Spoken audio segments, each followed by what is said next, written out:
Zeg René, je laatste single heeft het heel goed gedaan. Dat smaakt naar meer, René.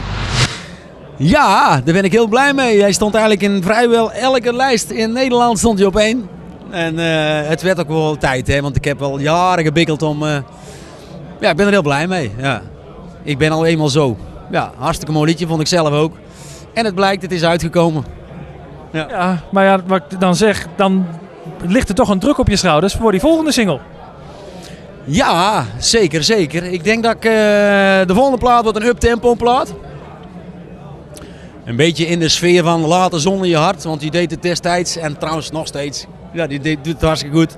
Dus in die sfeer ga ik het nu zoeken.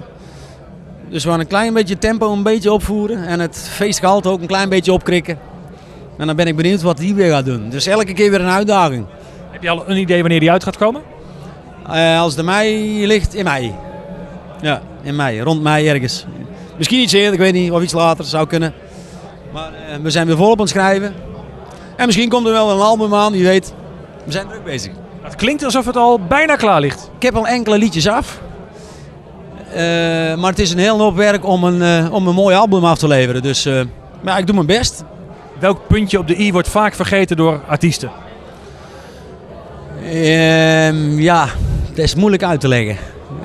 Vroeger maakte het niet uit. Ik heb platen uitgebracht. Ik was gewoon blij dat ik een liedje geschreven had. Laten we hem maar uitbrengen.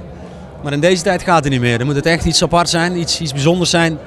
Wil je het als single uitbrengen in deze tijd? Want er komen toch elke week tussen de 50 en de 70 nieuwe platen uit in ons jaren. Dus om daar op te vallen moet je wel iets bijzonders hebben. Want anders is het kansloos. En hoeveel van die plaatjes, van die 50 tot 70 plaatjes in de week die uitkomen, zijn tegenwoordig geschreven door René Schuurmans? Nou, de laatste tijd nog wel een enkele. Maar niet de helft. Maar toch wel een enkele, ja. Die van Brigitte Nijman, Altijd Laat. Gordon, Kom eens dichterbij. En dan een liedje van mezelf. En ik ben nog met een hoop andere artiesten bezig. Maar ik kan ze ook niet uit mijn mouw schudden, dus...